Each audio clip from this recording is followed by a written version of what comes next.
Bulletin में स्वागत है आपका और मैं हूं आपके साथ जागृति खंतवाल। और अब बात देवभूमि की। उत्तराखंड के मुख्यमंत्री पुष्कर सिंह धामी केदारनाथ आपदा के 10 वर्ष पूरे होने पर केदारनाथ धाम पहुंचे, जहां उन्होंने बाबा केदार के दर्शन के साथ ही विधिवत पूजा अर्चना की। इसके साथ ही सीएम ने आपदा के शिकार लोगों को श्रद्धांजलि भी अर्पित की। तो वहीं मुख्यमंत्री धामी ने धाम चल रहे पुनर्निर्माण कार्यों का भी जायजा लिया। बता दें कि साल 2013 में केदारनाथ धाम समेत विभिन्न क्षेत्रों में भारी तबाही हुई थी।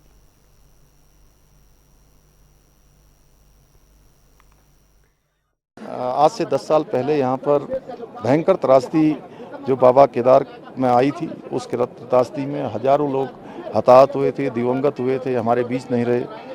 मैं उन सभी को श्रद्धांजलि अर्पित करता हूं और भगवान उनको अपने श्री चरणों में स्थान दे, उनके पारिवारिक जनों को हर प्रकार से उनको एक शक्ति दे कि वो अपने जीवन में अपने उसमें आगे बढ़ें। और साथ ही साथ मैं आदरणीय प्रधानमंत्री मोदी जी का भी धन्यवाद करना चाहता हूं कि उन्होंने इस पूरे परिसर को एक नया स्वरूप देने का काम किया है, भव्य केदार और दिव्य केदार बनाया है। जो यहाँ पर काम करना एक कठिन चुनौती हुआ करता था, उसको एक मास्टर प्लान बनाकर बाबा केदार का भव्य निर्माण और दिव्य निर्माण यहाँ पर हुआ है। आप देख रहे होंगे यहाँ पर ईशानेश्वर मंदिर बना है, पीछे हमारे यहाँ पर शंकराचार्य जी की समाधि लग गई है, आस्था पथ बन गया है, सरस्वती घाट बन गए हैं। यहाँ पर जो मंदाकिनी नदी है उसके चारों तरफ जो है प्रोटेक्शन का वर्क हो गया है, आस्था पथ बना दिया गया है, तीर्थ पुरोहितों के आवास बन रहे हैं, यहाँ पर चिकित्सकों के आवास बन रहे हैं, अनेकों जगह पर यहाँ पर वाटर एटीएम लगा दिए गए हैं और ध्यान गुफाएं यहाँ पर बनाए जाने की प्रक्रिया चल रही है। 2023 के दिसंबर माह तक हमने ये संकल्प लिया है आदरणीय प्रधानमंत्री मोदी जी के निर्देशन में कि हम इस काम को पूरा कर लेंगे। और ये एक पूरा काम होते ही एक भव्य निर्माण और दिव्य निर्माण यहाँ पर जब पूरा हो जाएगा तो इस स्वरूप का और ही नज़ारा होगा और भगवान बाबा केदार की कृपा से यहाँ पर एक नया नज़ारा। और आने वाले समय में जो आज आस्था के इस केंद्र पर जहाँ पर एक दिन के लिए 30,000 40,000 लोगों की एक रजिस्ट्रेशन की लंबी श्रृंखला है दर्शन करने वालों के लिए, जो एक यहाँ पर बड़ी चुनौती भी है।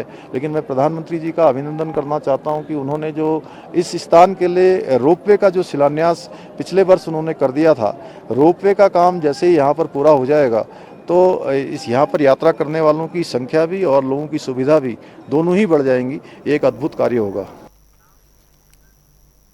तो वहीं उत्तरकाशी के पुरौला की घटना के बाद दून में महापंचायत करने पर अड़े मुस्लिम समुदाय ने मुख्यमंत्री से मिलने के बाद देर रात महापंचायत को स्थगित कर दिया।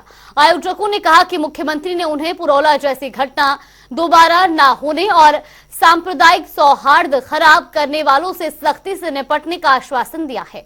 बता दें कि पुरौला की घटना के बाद मुस्लिम समुदाय ने दून में 18 जून को महापंचायत का ऐलान किया था। मुस्लिम समुदाय के ऐलान के बाद प्रदेश में तनाव का माहौल बन गया था। पूरी सरकारी मशीनरी मामले को लेकर सतर्क हो गई थी। पुलिस प्रशासन लगातार मुस्लिम समुदाय से बातचीत कर रहा था, लेकिन वो महापंचायत पर अड़े हुए थे। गुरुवार को इस मामले में मुख्यमंत्री से मिलने के बाद महापंचायत को स्थगित कर दिया गया। जो आयोजक मंडल के लोग थे वो तमाम लोग वहां माननीय मुख्यमंत्री जी के पास कप्तान साहब के प्रयासों से और डीजीपी साहब के भी अनुरोध से वहां पर गए। माननीय मुख्यमंत्री जी ने ये एहसास किया कि जो पुरौला की घटना हुई है उसको उन्होंने भी बड़ी गंभीरता से लिया है और उन्होंने भी ये कहा है कि ये एक इंसिडेंट था और अब प्रदेश के अंदर तमाम जो भी जनपद हैं उसमें शांति बहाल रहेगी और इस तरह के इंसिडेंट अब भविष्य में कभी नहीं होंगे। इस चीज़ का उन्होंने हमें आश्वासन दिया और हमने एक प्रत्यावेदन उनको दिया जिसमें हमने कहा कि पहाड़ों के जो छोटी छोटी ग्राम सभाएं हैं, जो शहर हैं, जो डिस्ट्रिक्ट हेडक्वार्टर हैं, वहाँ पर अखिलेश समाज के लोग रहते हैं। किसी भी तरीके से कोई भी संगठन उनके साथ किसी तरह का कोई इस तरह से उनके साथ पेश ना आए, तो इस चीज़ के लिए उन्होंने वहाँ पर अभय कुमार साहब को, हमारे एसएसपी साहब को, तमाम लोगों को ये हिदायत की कि किसी भी व्यक्ति के द्वारा शांति व्यवस्था को खराब न किया। उत्तरकाशी के मुसलमानों के प्लान के सिलसिले में 18 तारीख को एक महापंचायत का जो आयोजन किया जाना था, बुलावा था और पूरे प्रदेश भर में उसकी तैयारियां भी थी और जिस तरह की घटना घटी उसके एतबार से लोगों में आक्रोश भी बहुत था। लेकिन मुस्तकिल हमारे कुंवर साहब और पुलिस की हमारी खासतौर पर उत्तराखंड पुलिस के सिलसिले में जो वार्तालाप चलती रही, मेहनतें की, इसके अलावा हम लोगों को जो मालूम हुआ है वो हाई कोर्ट के द्वारा जो परमिशन न देने के एक मामला सामने आया है। हम हाई कोर्ट का सम्मान करते हैं और हमने कभी भी हाई कोर्ट के या सुप्रीम कोर्ट के या अपने सेशन कोर्ट के यानी न्यायालय के कभी भी किसी भी मामले में खिलाफ वर्जी नहीं की है। कि 18 तारीख को जो महापंचायत का कॉल किया गया था देहरादून में, उन सभी पक्षों से हम पिछले 2-3 दिन से लगातार हम लोग बात कर रहे थे।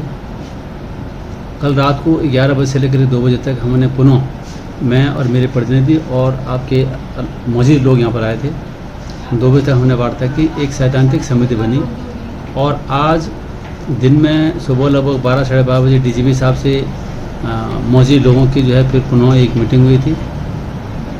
शाम को 7 से 7 बजे सीएम साहब से मुस्लिम समुदाय के जो मौजूद लोग हैं उनकी मीटिंग हुई और मीटिंग के बाद ये सामूहिक रूप से इन्होंने ये डिसाइड कर लिया है कि जो 18 तारीख का जो ये जो महापंचायत का कॉल था वो उन्होंने कैंसिल कर दिया है और जो भी उनके गिरबांसेस थे, जो भी शिकायतें थी, अलग अलग प्लेटफॉर्म पर डीजीपी साहब के सामने, मेरे सामने और सीएम साहब के सामने उन्होंने रखी बात को और सभी अधिकारियों ने, सभी सीएम साहब ने बहुत गंभीरता से इनकी बात को सुना और उचित जो भी इनकी बातें उन्होंने कही उस पर बहुत गंभीरतापूर्वक उन्होंने उसको तो वहीं देहरादून सचिवालय में आज मुख्यमंत्री पुष्कर सिंह धामी की अध्यक्षता में ऊर्जा और परिवहन विभाग की समीक्षा बैठक होगी। बैठक में विभागों द्वारा तैयार अल्प, मध्य एवं दीर्घकालिक रोड मैप पर चर्चा की जाएगी।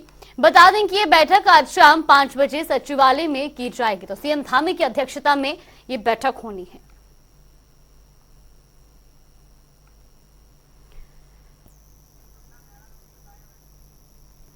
इसी खबर पर ज्यादा जानकारी के लिए हमारे सहयोगी नवीन शुक्ला हमारे साथ जुड़ गए। नवीन, सबसे पहले आपसे जानना चाहेंगे, सीएम धामी की अध्यक्षता में आज महत्वपूर्ण बैठक होनी है, क्या कुछ खास इस बैठक में रहने वाला है? जी, निश्चित तौर पर आज मुख्यमंत्री पुष्कर सिंह धामी की अध्यक्षता में बैठक होने वाली है। कहीं ना कहीं ये काफी महत्वपूर्ण बैठक मानी जा रही है। ऊर्जा विभाग की बैठक होगी और परिवहन विभाग की बैठक होगी। बैठक में तमाम मुद्दों पर चर्चा की जाएगी। इसके साथ ही उत्तराखंड को 2025 तक उत्तर देश के सर्वश्रेष्ठ राज्यों में कैसे लाया जाए, इन सब तमाम मुद्दों पर चर्चा होगी। साथ ही अगर परिवहन विभाग की बात करें तो उत्तराखंड के जो बसों का बेड़ा है और परिवहन के अन्य जो चीजें हैं, इन सब चीजों पर चर्चा होगी। और इसके साथ ही ऊर्जा विभाग की भी मुख्यमंत्री पुष्कर सिंह धामी बैठक करेंगे। इसमें ऊर्जा विभाग के तमाम सारे अधिकारियों को बुलाया गया है। किस तरीके से यहाँ की जो व्यवस्थाएं हैं ऊर्जा के क्षेत्र में, उसे किस तरीके से और बेहतर काम किया जाए, इन मुद्दों पर चर्चा होगी। देर शाम 5 बजे बैठक होने वाली है। बैठक जो है वो सचिवालय में होगी। मुख्यमंत्री पुष्कर सिंह धामी की अध्यक्षता में बैठक होगी और कहीं ना कहीं काफी महत्वपूर्ण मानी जा रही है कि क्योंकि परिवहन विभाग की बात की जाए और ऊर्जा विभाग की बात की जाए तो दोनों ही एक महत्वपूर्ण विभाग हैं और इन बैठक में तमाम सारे मुद्दों पर चर्चा होगी। इसके साथ ही अगर राज्य को किस तरीके से अग्रणी राज्य में शामिल किया जाए, इन विषयों को लेकर भी बात की जाएगी। जी बिल्कुल नवीन, जिस तरीके से आपने इस बैठक को लेकर बताया कि इनमें कई महत्वपूर्ण विषयों पर चर्चा होनी है, ये भी जानना चाहेंगे कि इस बैठक में कौन कौन मौजूद रहेगा?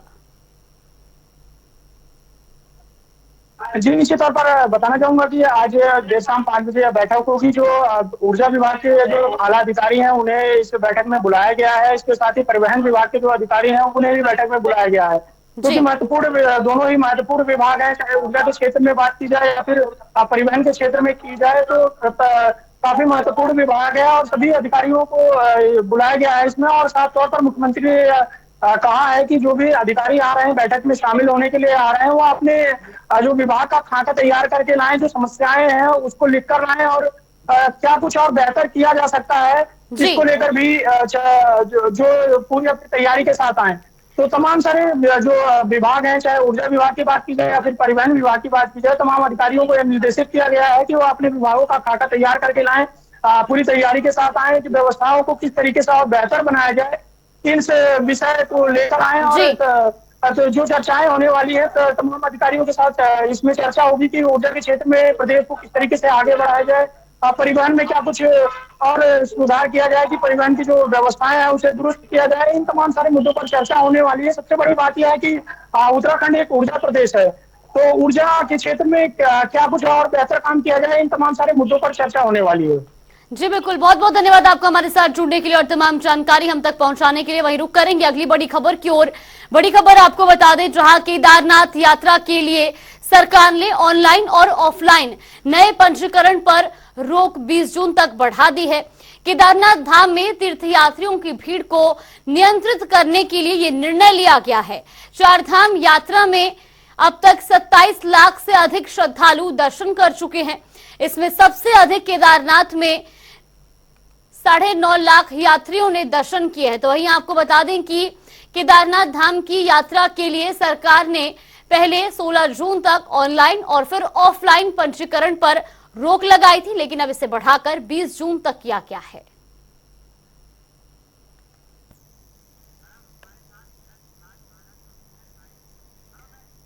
वैसे खबर पर ज्यादा जानकारी के लिए हमारे सहयोगी यशराज आनंद हमारे साथ जुड़ गए। यश, सबसे पहले आपसे जानना चाहेंगे, केदारनाथ धाम के लिए पंजीकरण कराने पर जो रोक थी उसको अब और बढ़ा दिया गया है। 20 जून तक पंजीकरण पर रोक लगाई गई है। ऐसे में श्रद्धालुओं को कितनी दिक्कतों का सामना करना पड़ रहा है? जी जानवी, बिल्कुल मैं बताना चाह रहा हूँ कि जब से चारधाम यात्रा की शुरुआत हुई थी उसके बाद से मौसम का मार्च के बाद चारधाम यात्रा झेल रहा है। कभी इस तरह की स्थिति वही श्रद्धालुओं की बढ़ती संख्या को देखते हुए भी कई बार पंजीकरण को रोक दिया गया था। लेकिन अभी यदि वस्तु स्थिति अभी की बात की जाए, अभी प्रेजेंट समय की, तो अभी देहरादून में काफी गर्मी और पहाड़ी क्षेत्रों में भी बर्फबारी नहीं हो रही है। वहाँ पे भी गर्मी का ही माहौल है, हल्की हवाएं भी चला करती है। लेकिन अभी फिर पंजीकरण पर रोक लगा दी गई। इस बार पंजीकरण पर 30 तारीख तक रोक लगा दी गई, यानी श्रद्धालुओं की बढ़ती संख्या को देखते हुए यहाँ पर संभालना एक थोड़ी मुश्किल काम हो गया है। लेकिन फिर भी पंजीकरण पर 30 तारीख तक रोक लगा दी। क्योंकि मैं आपको बताना चाह रहा हूँ कि प्रत्येक दिन करीब 30,000 लोग केदारनाथ का दर्शन करते हैं और वहीं पर इस बार लगता है कि सारे रिकॉर्ड को तोड़ दिया जाएगा चारधाम यात्रा में। जी बता।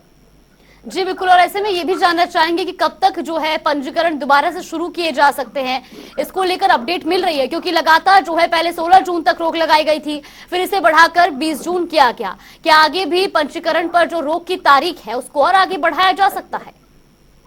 नहीं, बिल्कुल नहीं। मैं आपको बताना चाह रहा हूँ कि पंजीकरण पर रोक जो है वो 20 तारीख तक की होगी। 21 तारीख से फिर से पंजीकरण शुरू कर दिया जाएगा, क्योंकि श्रद्धालुओं की बढ़ती संख्या को देखते हुए केदारनाथ मंदिर के कपाट के दर्शन करने का भी समय बढ़ा दिया गया। यानी पहले 24 घंटे में तो दिन में ही दर्शन केदारनाथ धाम का किया जा सकता था, लेकिन अब 24 घंटे में से 22 घंटे केदारनाथ धाम के कपाट खोलेंगे। यानी श्रद्धालु दर्शन करने को आएंगे और जल्दी ही दर्शन वो करके वापस लौट सकते हैं। तो केदारनाथ की यदि बात की जाए, उसकी तरीके से बद्रीनाथ और गंगोत्री यमुनोत्री में भी इसी प्रकार का माहौल है। तो इस बार ऐसा नहीं लग रहा है कि पर्यटकों की संख्या को देखते हुए 20 तारीख तक रजिस्ट्रेशन किया गया है, लेकिन पर्यटक काफी सुविधा पूर्वक ही दर्शन करके वापस अपने क्षेत्र की ओर जा रहे हैं। जो भी आप यात्री दर्शन करके जा रहे हैं वो अपने आप काफी खुश है, नजर आ रहे हैं। तो इसलिए यह कहना बिल्कुल गलत होगा कि रजिस्ट्रेशन की डेट को आगे बढ़ाया जा सकता है। जी जाने। जी बिल्कुल यश, बहुत बहुत धन्यवाद आपको हमारे साथ जुड़ने के लिए और तमाम जानकारी हम तक पहुंचाने के लिए। वहीं खबरों में आगे बढ़ेंगे, जहां केदारनाथ हेली सेवा के लिए 30 जून तक ऑनलाइन टिकटों की बुकिंग फुल हो गई है। अब तक 46,000 से अधिक यात्री हेली सेवा के माध्यम से केदारनाथ धाम के दर्शन कर चुके हैं। दरअसल IRCTC ने 13 जून को केदारनाथ हेली सेवा के लिए बुकिंग स्लॉट खोला था, जिसमें 16 से 30 जून तक यात्रा के लिए टिकटों की बुकिंग की गई। तो वहीं 2 दिन में ही 2 सप्ताह की बुकिंग फुल हो गई है। बता दें कि 20 जून के बाद IRCTC की ओर से 30 जून के आगे की यात्रा के लिए हेली टिकटों की बुकिंग की जाएगी।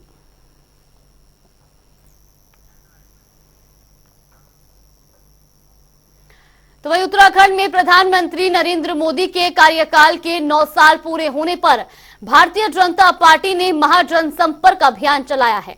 इस अभियान के तहत हरिद्वार में टिफिन पर चर्चा कार्यक्रम का आयोजन किया गया, जिसमें पूर्व केंद्रीय मंत्री रमेश पोखरियाल निशंक, राज्यसभा सांसद डॉक्टर कल्पना सैनी समेत जिले के कई विधायक और पार्टी पदाधिकारी मौजूद रहे।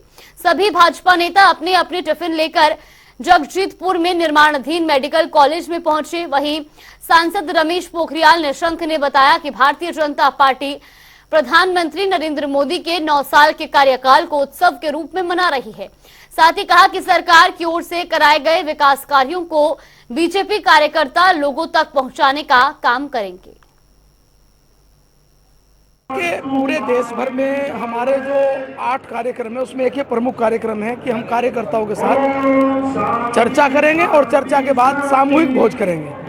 तो इसके बाद हम कोई विकास तीर्थ पर जाएंगे, लेकिन यहाँ हमने दोनों को कंबाइन करके विकास तीर्थ भी हो गया और यहाँ टिफिन कार्यक्रम भी हो गया। इसका उद्देश्य कि हमने 9 साल में मोदी जी के मार्गदर्शन में, नेतृत्व में जो विकास के काम किए हैं, जन जन तक पहुँचाने का संकल्प और भाव लेकर कार्यकर्ता जाएगा और तीसरे चरण के अभियान में जुटेगा। आज सभी लोग हम सामूहिक रूप में सभी कार्यकर्ता जो उत्सव है इस 9 वर्ष का, उसको अंतिम छोर तक कैसे करके सबके साथ सहभागी बनके उनको भी उत्सव का हिस्सा बनाया जाए और विकास की जो योजनाओं की, जो विकास की गंगा बही है, जो ये तीर्थ, ये जो मेडिकल कॉलेज लगभग 600 साढ़े 600 करोड़ का ये बन रहा है, आज हमने इसीलिए यहाँ पर इस तीर्थ में किया। तो एक खबरों में आगे बढ़ेंगे। जो उत्तराखंड क्रांति दल के प्रदेश अध्यक्ष काशी सिंह एरी ने प्रेस वार्ता कर निष्कासित सदस्यों से यूकेडी के बैनर तले किसी भी प्रकार की प्रेस वार्ता न करने की अपील की। उन्होंने कहा कि प्रमिला रावत सहित एक अन्य व्यक्ति को काफी सोच विचार करने के बाद पार्टी से निकाला गया है। दोनों को पार्टी विरोधी गतिविधि में शामिल पाया गया था, जिसके बाद ये फैसला लिया गया। इसके साथ उन्होंने क्या कुछ कहा वो भी आपको सुनवाते हैं।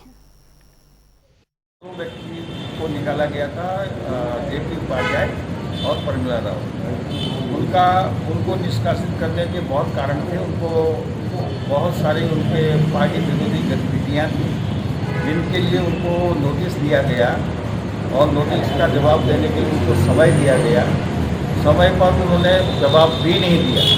दोबारा उनको रिमाइंड किया गया, तब भी उन्होंने जवाब नहीं दिया। तो उसका पूरा संज्ञान लेते हुए उनके द्वारा, और कंप्लेंट भी कई लोग, उनके पार्टी के पदाधिकारी की कंप्लेंट थी उनके द्वारा किए गए पार्टी विरोधी गतिविधि थी। तो ये सारी चीज़ देख के उसको कंसिडर करके तब ये निर्णय लिया गया कि उनको पार्टी से निष्कासित किया जाना। तो वहीं सिंचाई विभाग ने अब अपनी भूमि पर हुए अतिक्रमण पर कार्रवाई करना शुरू कर दिया है। नैनीताल और उधम सिंह नगर जिले में सिंचाई विभाग ने 6,500 से अधिक लोगों को नोटिस जारी किए हैं, जिसमें 5,000 के आसपास उधम सिंह नगर और अन्य नैनीताल जिले में अतिक्रमण के मामले हैं। अब तक 94 स्थानों में सिंचाई विभाग अतिक्रमण हटाकर कार्रवाई कर चुका है। तो वहीं सिंचाई विभाग के मुख्य अभियंता संजय शुक्ल के मुताबिक शासन के निर्देश पर सिंचाई विभाग की भूमि से अतिक्रमण चिन्हित कर नैनीताल और उधम सिंह नगर के सभी सिंचाई खंड ने अपने अपने स्तर पर अतिक्रमण पर नोटिस जारी किए हैं और जैसे जैसे पुलिस बल मिलता रहेगा वैसे वैसे अतिक्रमण को हटाया जाएगा। देखिए, दोनों जिलों में हमने अतिक्रमण चिन्हित किया है। उधम सिंह नगर में हमारा सिंचाई खंड रुद्रपुर है, उसमें 535 अतिक्रमण हमने चिन्हित किए हैं। उसी प्रकार से काशीपुर एक सिंचाई खंड हमारा है, वहाँ पर हमने 3,343 चिन्हित किए हैं। और सिंचाई खंड सितारगंज में हमने 1759 जो है अतिक्रमण चिन्हित किए हुए हैं। इसी प्रकार से नैनीताल ज़िले में हल्द्वानी में 440 और नैनीताल में 94 हैं और रामनगर में 592 है। कुल ये दोनों ज़िलों का योग 6,763 अतिक्रमण चिन्हित हैं और इनमें हमने 96 हटा लिए हैं। रामनगर में हमने कुछ अतिक्रमण हटाया भी है, 96 हमने हटा लिए हैं और नोटिस जो है लगभग जारी किए जा चुके हैं।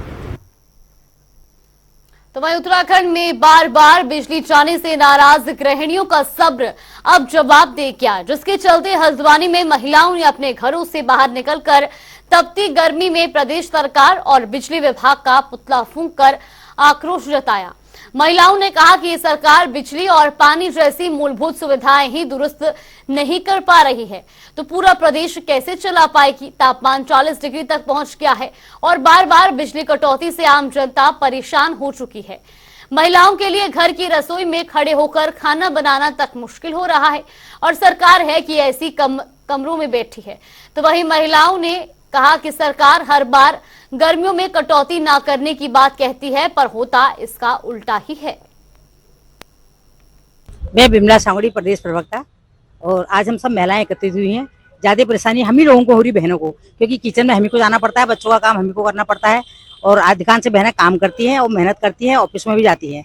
बिजली का रवैया इतना खराब हो गया। पहले हमारे तिवारी जी की सरकार थी और सरकार थी, बिजली बिल्कुल कहीं से कहीं नहीं गई, सबको सब कुछ मिल रहा था, समान वेतन मिल रहा था। आज हड़कंपो मचा हुआ, भूचाल जैसा आया हुआ है, हर स्थिति खराब है, हर किसी की परिस्थिति खराब है। मुद्दे तो बहुत है, समय सभी के पास कम है। इतने मुद्दे हैं कि ज्वलंत मुद्दे हमारे पास हैं। महिलाओं की समस्या है, उत्पीड़न की समस्या है, पानी की समस्या है, बिजली की समस्या है, शिक्षा की समस्या है। समय समय पर कुछ नहीं मिल रहा है। जब महिलाएं और उग्र आंदोलन के लिए यहाँ पर आती हैं और पहुंचती है, तब थोड़ी सी अगर सुनवाई हो गई, और हम अपना प्रयास कर रहे हैं, प्रयास निरंतर करते रहेंगे, उग्र आंदोलन करेंगे। सब लोगों का हमको साथ चाहिए। आज हमने पानी को, बिजली को लेकर सबसे ज्यादा इतनी कलौटी, लोग परेशान है, हाहाकार हो रहा है बिल्कुल। देहरादून में वरिष्ठ पुलिस अधीक्षक दिलीप सिंह कुंवर में अपने कार्यालय में प्रेस वार्ता की। इस दौरान उन्होंने कहा कि वसंत विहार थाने में एक स्कूटी चोरी की घटना सामने आई थी, जिसके बाद पुलिस की एक टीम का गठन किया गया था। तो वही मामले में पुलिस की टीम ने चोर को पकड़ने में कामयाबी हासिल की है। पुलिस की टीम को आरोपी के पास से स्कूटी भी बरामद हुई है। इसमें एक मई के माह में एक स्कूटी चोरी हुई थी, और वो इसमें ये था कि स्कूटी जो मालिक है मोटरसाइकिल, उसने अपने गाड़ी में चाबी छोड़कर चला गया था। अपने लिए पहले चेक कर रहे थे, फिर चेक करने पर जब फिर उनको जब मिला, फिर उन्होंने थाना पुलिस को इन्फॉर्म किया, और थाना पुलिस की वसंत विहार ने इसमें काम किया। इसमें 6 स्कूटी बरामद हुई हैं, जिसमें से हमारे 4 लिंक हो गए हैं, 2 का कनेक्ट होना शेष है, और एक इसमें आपका कोतवाली सा भी है, पटेल नगर डालनवाला, यहाँ से इनका लिंक है। बाकी दो भी ये कालसी और डालनवाला का एक फर्दर वहाँ से संभवतः चोरी हुई है, उसको हम लिंक कर रहे हैं। तो एक अच्छा काम हुआ है, और इसमें राहुल और शुभम दोनों ये वसंत विहार का रहने वाले हैं, ये अभियुक्त पकड़े गए। चलिए, बुलेटिन में फिलहाल के लिए बस इतना ही। आप बने रहिए हमारे साथ। नमस्कार।